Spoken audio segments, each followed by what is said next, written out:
Hey everybody, and welcome back to Behind the Score Sports 30 Teams in 30 Days.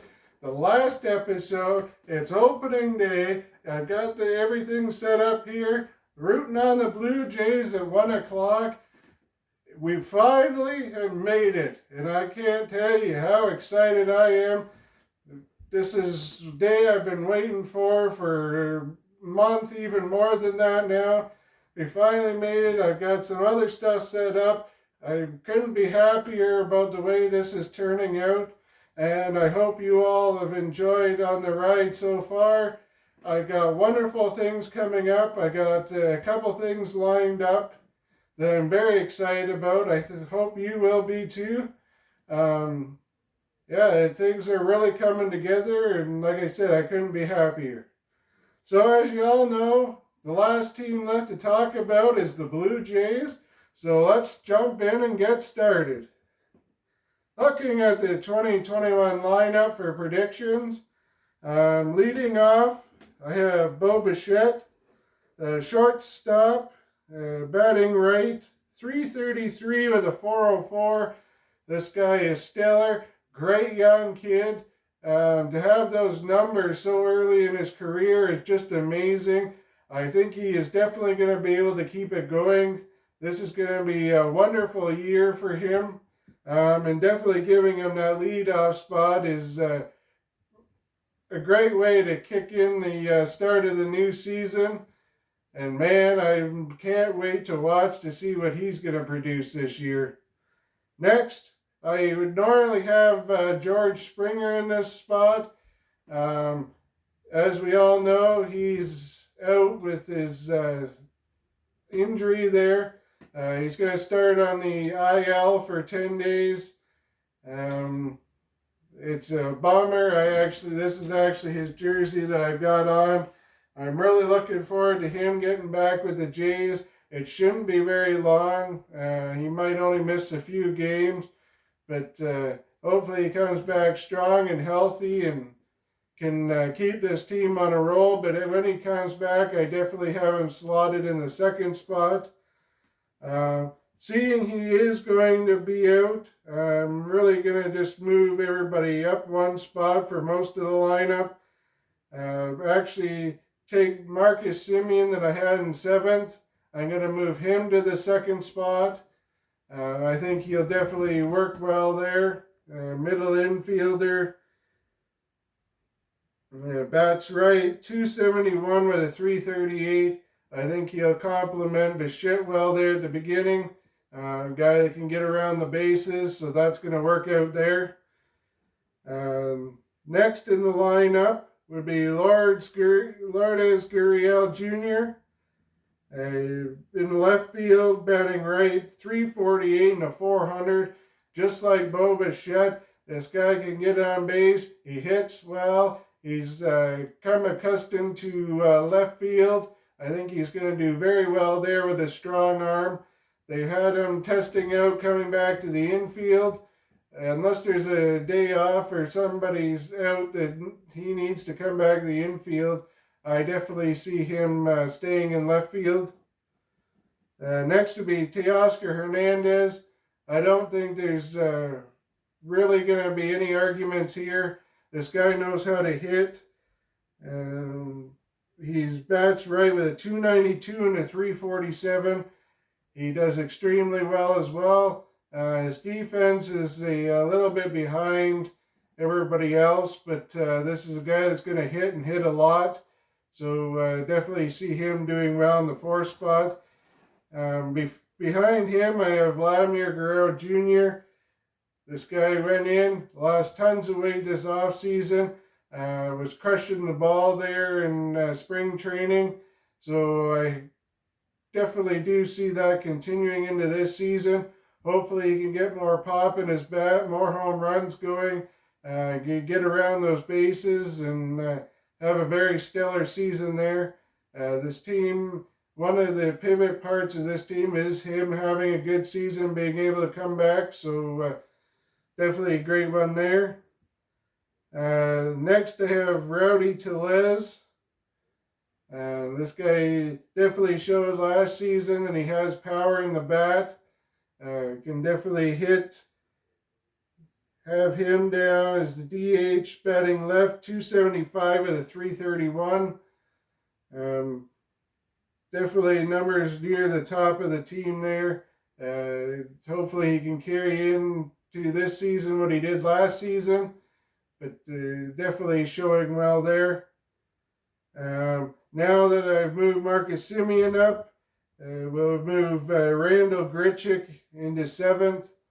Randall, don't have his stats here yet, as I didn't have him in the starting lineup. I had him as a utility guy, as we have tons of outfielders. But he's definitely a guy that hits home runs. He can get on base, so definitely compliment and keep that lineup going. Get a second rally going out to the top. Next would be Danny Jansen, the catcher, batting right, 255 with a 312 on base for his career.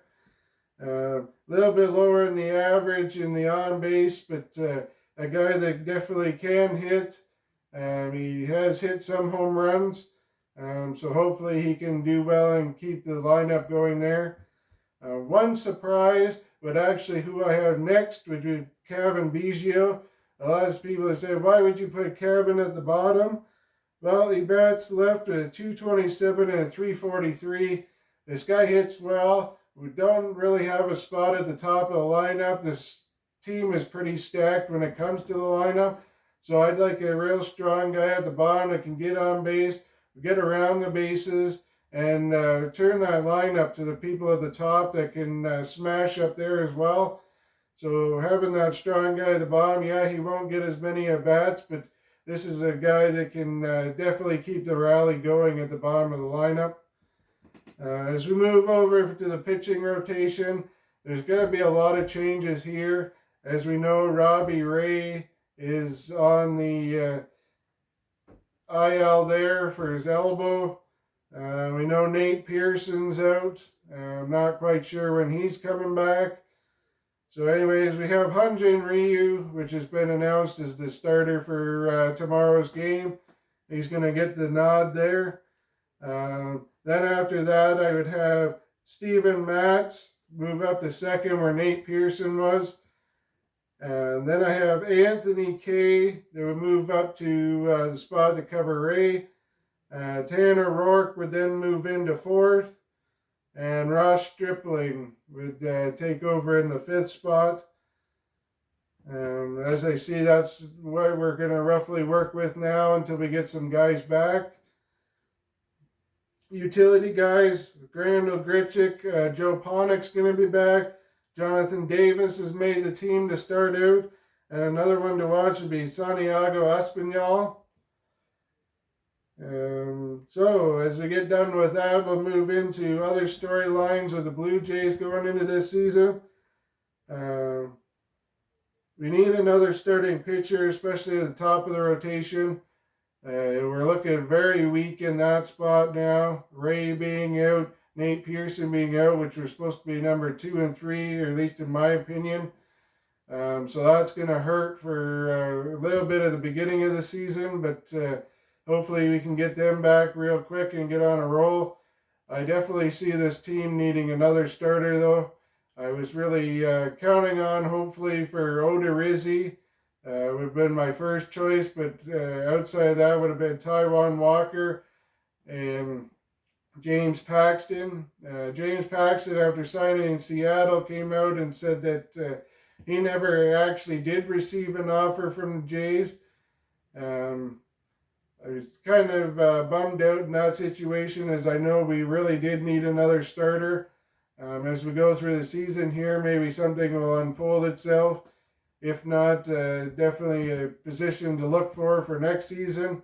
I know going into this offseason, we were looking for a center fielder and a pitcher. Then we came out of it with another closer, a middle infielder, and a center fielder. We were also looking at third base, but as we know, Cavan Biggio is going to be moving from second to third, playing most of the time there as Semien gets the start at second. Young team that'll excel and beat the Rays. I do see this team as being second in the division. The Yankees do edge them out there. I think they have a stronger pitching staff. Um, that could be up for debate depending on who works in there, but definitely once they get Severino back, then you got Cole. Definitely see this being a stronger pitching team for the Yankees.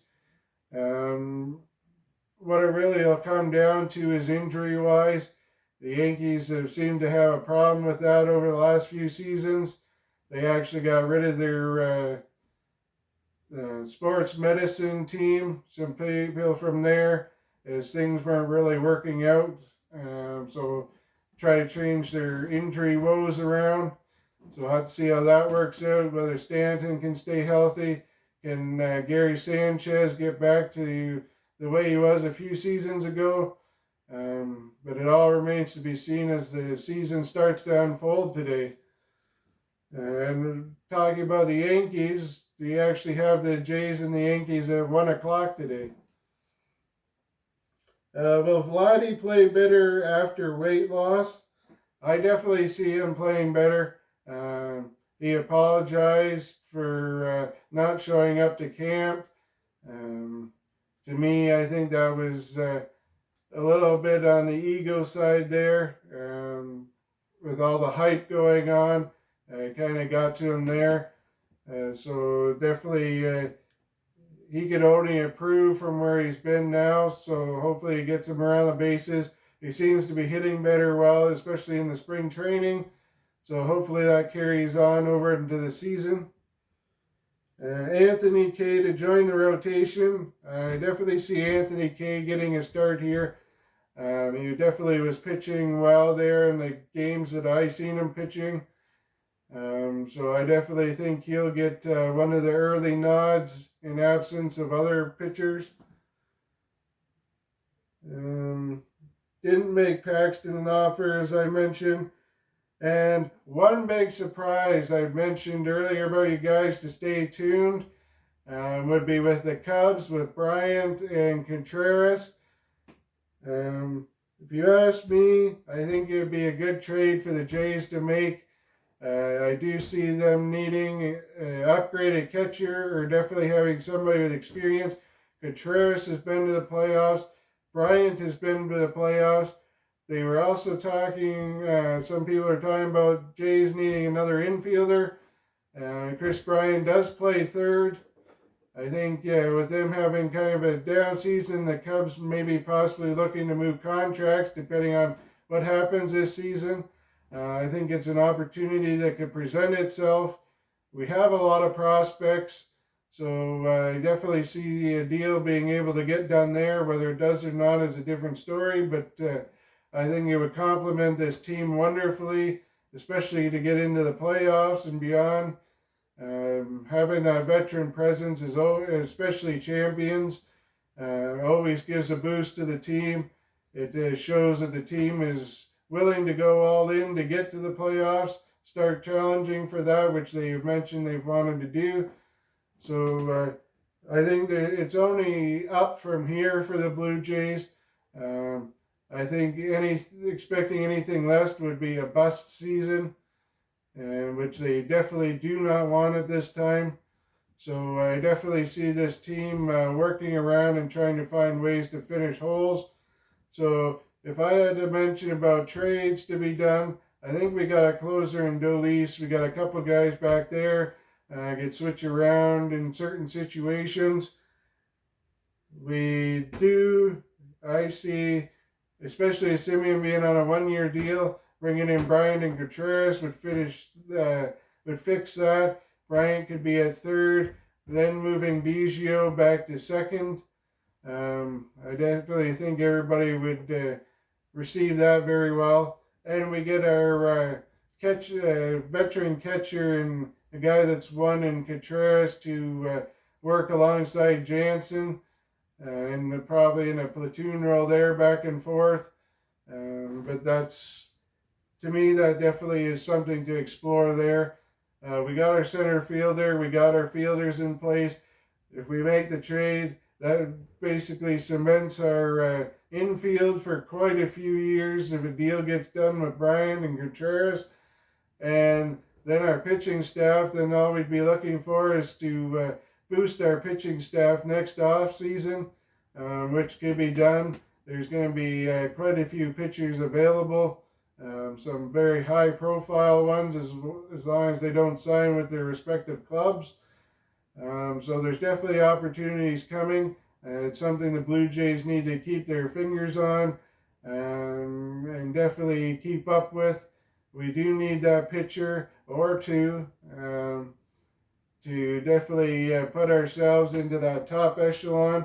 We're at the level underneath ones challenging for a World Series, but we need to move into that top tier with the Padres and the Dodgers and the Yankees as being those elite teams to definitely make the playoffs every year.